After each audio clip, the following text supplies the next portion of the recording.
Making of a Nation, a program in special English.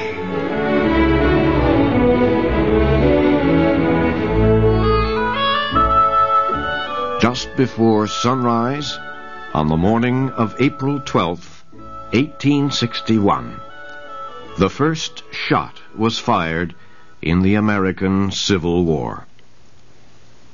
A heavy mortar roared, sending a shell high over the harbor at Charleston, South Carolina. The shell dropped and exploded above Fort Sumter, a United States fort on an island in the harbor. The explosion was a signal for all Southern guns surrounding the fort to open fire. Shell after shell smashed into the island fort. The booming of the cannons woke the people of Charleston. They rushed to the harbor and cheered as the bursting shells lighted the dark sky. Confederate leaders ordered the attack after President Abraham Lincoln refused to withdraw the small force of American soldiers at Sumter. Food supplies at the fort were very low, and Southerners expected hunger would force the soldiers to leave. But Lincoln announced he was sending a ship to Fort Sumter with food.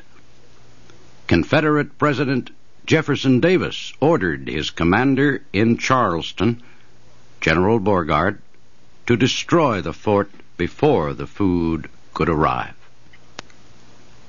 The attack started from Fort Johnson, across the harbor from Sumter. A Virginia congressman, Roger Pryor, was visiting Fort Johnson when the order to fire was given. The fort's commander asked Pryor if he would like the honor of firing the mortar that would begin the attack. "No," answered Pryor, and his voice shook. "I cannot fire the first gun of the war." But others could, and the attack began. At Fort Sumter, Major Robert Anderson and his men waited 3 hours before firing back at the Confederate guns. Anderson could not use his most powerful cannons. They were in the open, at the top of the fort, where there was no protection for the gunners. Too many of his small force would be lost if he tried to fire these guns.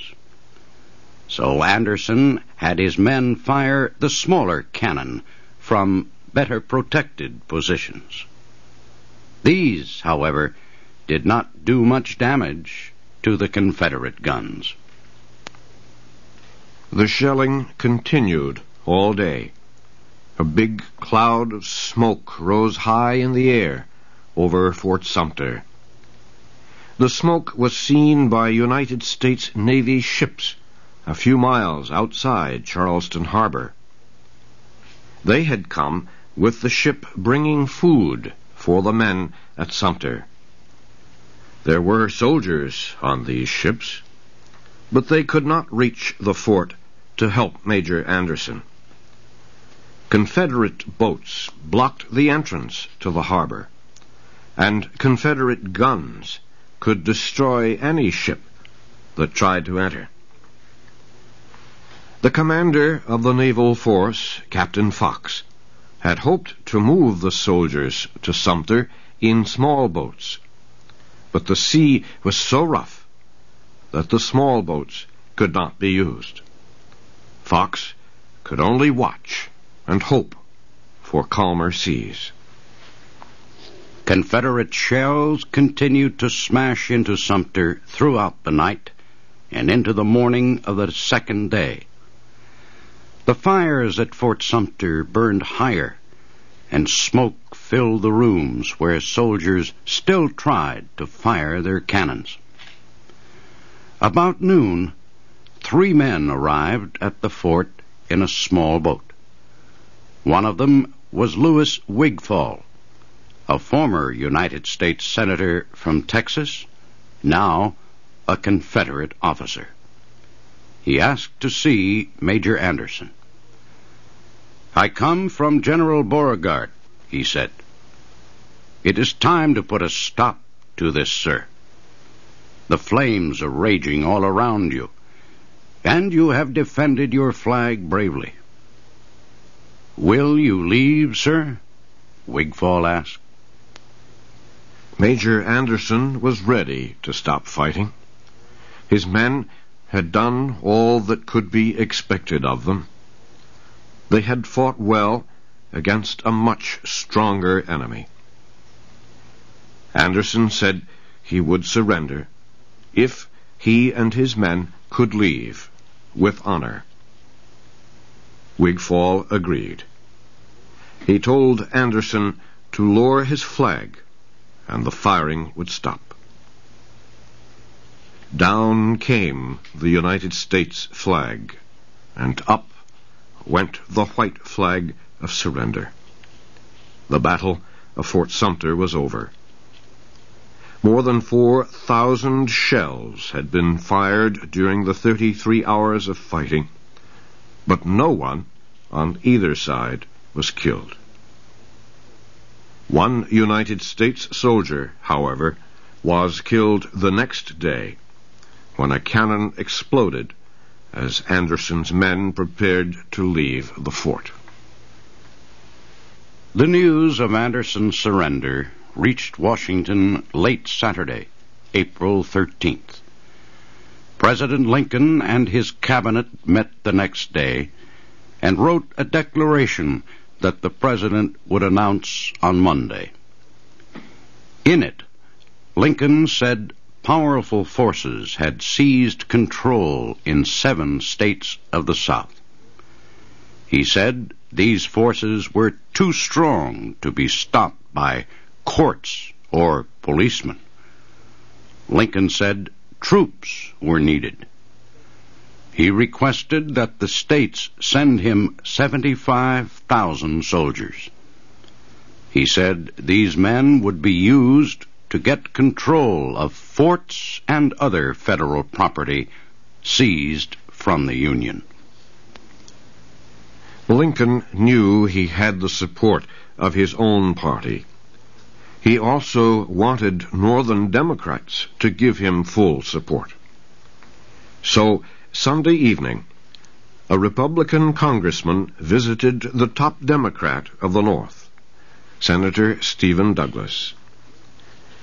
The congressman urged Douglas to go to the White House and tell Lincoln that he would do all he could to help put down the rebellion in the South. At first, Douglas refused. He said Lincoln had removed Democrats, friends of his, from government jobs, and had given the jobs to Republicans. Douglas said he didn't like this. Anyway, he said, Lincoln probably did not want his advice. The congressman, George Ashmun, urged Douglas to forget party politics. He said Lincoln and the country needed the senator's help. Douglas finally agreed to talk with Lincoln. He and Ashmun went immediately to the White House. Lincoln welcomed his old political opponent. He explained his plans and read to Douglas the declaration he would announce the next day. Douglas said he agreed with every word of it, except, he said, 75,000 soldiers would not be enough. Remembering his problems with Southern extremists, he urged Lincoln to ask for 200,000 men. He told the president, "You do not know the dishonest purposes of those men as well as I do." Lincoln and Douglas talked for 2 hours. Then the senator gave a statement for the newspapers. He said he still opposed the administration on political questions, but, he said, he completely supported Lincoln's efforts to protect the Union. Douglas was to live for only a few more months. He spent this time working for the Union. He traveled through the states of the Northwest, making many speeches. Douglas urged Democrats everywhere to support the Republican government. He told them, "There can be no neutrals in this war, only patriots or traitors." Throughout the North, thousands of men rushed to answer Lincoln's call for troops. Within 2 days, a military group from Boston left for Washington. Other groups formed quickly in northern cities and began training for war. Lincoln received a different answer, however, from the border states between North and South. Virginia's governor said he would not send troops to help the North get control of the South. North Carolina's governor said the request violated the Constitution. He would have no part of it. Tennessee said it would not send one man to help force southern states back into the Union. But it said it would send 50,000 troops to defend southern rights. Lincoln got the same answer from the governors of Kentucky, Arkansas, and Missouri. For several days it seemed that all these states would secede and join the Southern Confederacy.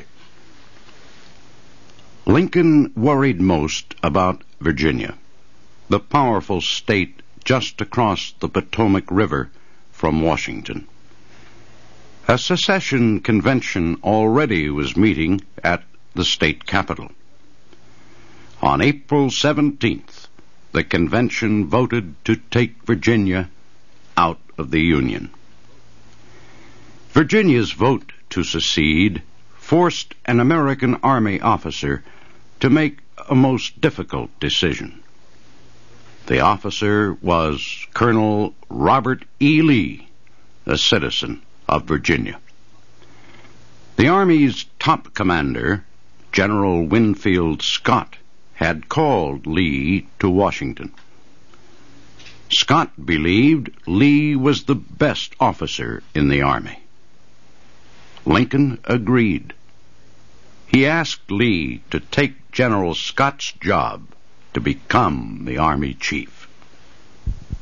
Lee was offered the job on the same day that Virginia left the Union. He felt strong ties to his state, but he also loved the Union. His decision will be our story in the next program of The Making of a Nation.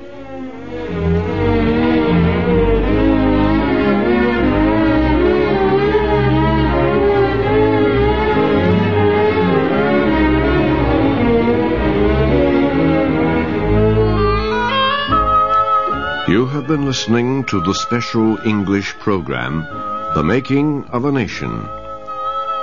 Your narrators were Stuart Spencer and Jack Moyles. The Making of a Nation can be heard Thursdays.